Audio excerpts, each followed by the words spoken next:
Corps Installations West Regional Roundup for the month of June 2016.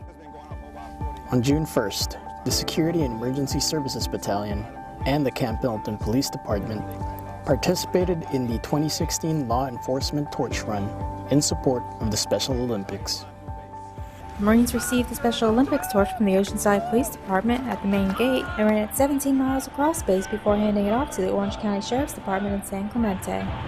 Events like this one, which bring us together for a good cause like the Special Olympics run, allow us to do something that's uplifting to the community by responding to just emergencies. And it gives us a chance, those in uniform military, those in uniform civilian police, and our civilian police, to see each other in action, doing something fun and uplifting for the community.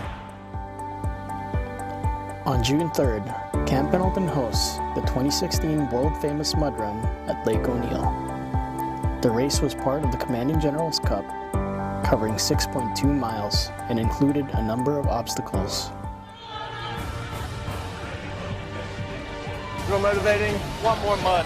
It was awesome. It was a great time. Oh, I would absolutely do it again. I would do it again right now. Brought us all together today. No, you run it. You feel awesome. This is our first time. It was bad fun. Builds good unit cohesion. All the other units out here. It's a good time to get out and get dirty with each other. To be here, it was a great time. We got together really well. We tried to stay together. I don't know, it was fun. I overcame it by choosing the Marines around me, planting my feet, and moving forward. It's camaraderie. These are all my guys. We've gotten closer since we got here. Get down, get dirty, do it all together, finish together. That's what it's about. ABC 10 News also covers the 2016 world-famous mud run. After 6 miserable miles, they have mud in too many places to count. In the home. Marines are professional competitors, but spoiler alert, Sergeant Ladarian Watts will finish first. These two just wanted to beat each other. Oh, I'm better. I'm better. No, absolutely not. Oh, 100% I'll be at the finish line waiting for him. Look at me, look at him. Now look at me. Look at him. And then look back at me. Marines have to be orderly, so they hold a lot in. I'm trying to burp and not have it in her face. This was their time to let loose. Nearly 2,000 Marines competed in the Commander's Cup. The water slowed them down, and the mud had them yelping, groaning, and cussing. Watts powered ahead. The mud bellies may have weighed the rest down. I'm praying full of mud. Hoorah! I got a flap of mud here. It looked a little strange, but it was just a messy version of teamwork. Because sometimes a friend needs to be pulled up by the belt strap. Hey, teamwork. Let's go. This Marine might have even saved a life when he rescued a tortoise from the mud pit. Is that your friend? I'm sad. While Watts finished first, he placed close to last after waiting 50 minutes for another Marine. It turns out they're terrible at competing against each other because they're better together in the thick of it. The bigger obstacle may have been back into polished Marine mode. Oh my God. Okay, see? Yeah, I got you. Give me good. You can still register to join in on the mud run at 6 o'clock Saturday and Sunday morning. Hannah Mullins, 10 News. On June 9th, Marine Corps Air Station Miramar Public Affairs covers Marine Aircraft Group 39. And that is the end state is to have a closer integration between the MAGTF, in particular the aviation combat element and the ground combat element. So one of the ways I want to get after that end state is really through 4 lines of effort. And that is, number 1 is to partner the MAG-39 units with some of the GCE units. And then through that, we would conduct PMEs, training, build those relationships that are lasting, that would lead to more symbiotic training evolutions.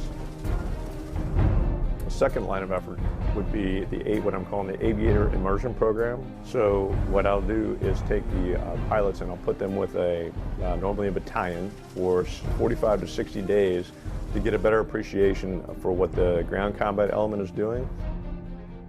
Number 3, the third line of effort is a medium scale exercise. And what this is using the synergy of all of the aviation assets and the ground assets and putting them together in a kind of grassroots-led exercise, whether that be a trap package. And so there's a lot of aviation that comes to bear with that.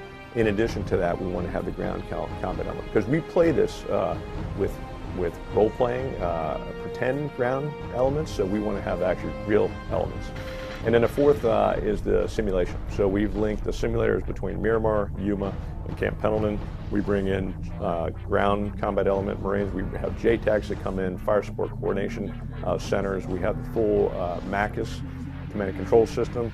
So really that's the 4 lines of effort in kind of generic terms that get after a closer integration with the MACTF.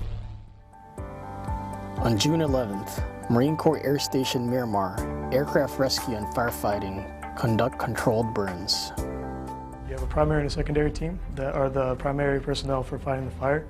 And then on the sides of the training pit, you have your RIT team, which are your backup team that in case anything unsafe happened or something like that, they'd be there to immediately react to the situation and go in and try and help the personnel. So pretty much you just light up, fill up the pit with a bunch of jet fuel. You have someone go up and light the fuel on fire, let the fire kindle around the mock-up. Everyone make sure that they're ready, and you hear 1, 2, 3. Then you test your pattern and go in and try and fight the fire as best you can. On June 15th, the Camp Pendleton Fire Department hosts a fire school for firefighting agencies from local communities. We're definitely a tight-knit family. It's definitely a brother and sisterhood. As the deputy fire chief at Camp Pendleton, he's helping coordinate the 2-week fire school. Crews are dropping fire with a drip torch. Now they give it about a 1/4 acre head start and then attack it. They're torching more than 2,000 acres, largely around training hot zones, so Marines can train without worrying about triggering a fire in thick brush. If our Marines can't train and get up to speed, they can't go out and protect our nation. The hands-on training gives the nearly 2,000 firefighters lessons they can't learn in a classroom. Hubmer doesn't take training lightly. After that bad breakfast, his crew went out on a routine call at another base. One of our firefighters basically got lost on the 2nd floor, fell through. He couldn't find his friend who was burning alive. And by the time we did get to him, he was already perished. That image is burned into his heart, so he's fighting to keep friends from falling as they protect those who protect us. To be able to provide that back to the Marines for all what they do is a great feeling. Hannah Mullins, 10 News. On June 16th, Marine Wing Support Squadron 371 completes live fire training with crew-served weapons at Yuma Proving Grounds, Arizona. During the live fire training, they shot the M250 cal machine gun and the Mark 19 at targets at unknown distances. These weapon systems were on top of 7 tons and Humvees. It is required for these Marines to understand how to employ these weapons because with the MWSS, we set up expeditionary airfields. Sometimes we're out in an austere environment on our own, so it's important that these Marines know how to employ these weapons. It teaches the Marines that we have on hand how to execute crew-served weapons, and also just having the experience of being mounted on a 7-ton or Humvee. So whenever we are forward deployed or any deployment status don't know how to execute the weapons, since most of us are motor T, whenever we're mounted in the trucks, that's what we would be running off with the weapons. On June 17th, Colonel Jeffrey K. Aruda retires from his position as Chief of Staff of Marine Corps Installations West during a ceremony held at the base ranch house. During Colonel Aruda's 31 years of service, he took part in multiple deployments, such as Operation Desert Storm, Operation Sharp Edge in Liberia, and Operation Provide Promise in Bosnia. It was an eye-opener for me, and anytime you can go to some of those places and see that, it will change your life. As the Chief of Staff of Marine Corps Installations West, Colonel Aruda provided oversight and fostered a harmonious professional work environment for thousands of Marines and civilians. From the Marines of Camp Pendleton, fair winds and following seas. On June 22nd, Camp Pendleton Public Affairs releases a public service announcement for Marine Corps Community Services summer youth programs.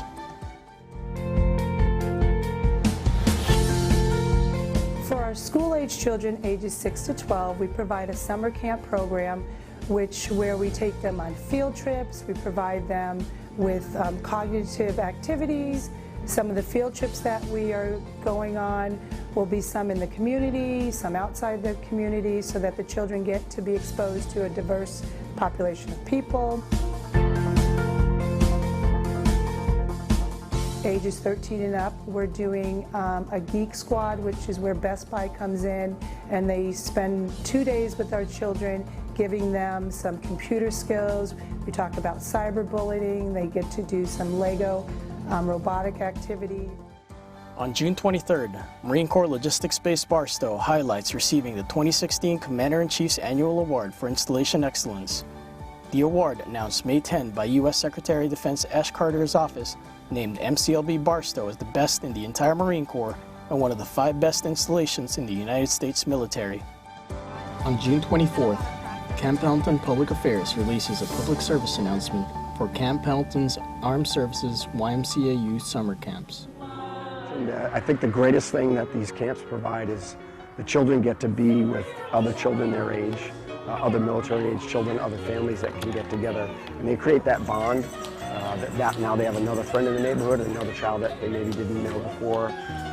They'll learn new things in say, an art camp, or they'll learn some basics about respect and responsibility, caring, sharing with others, how to be a good friend. So really fundamental responsibilities about just being a good citizen.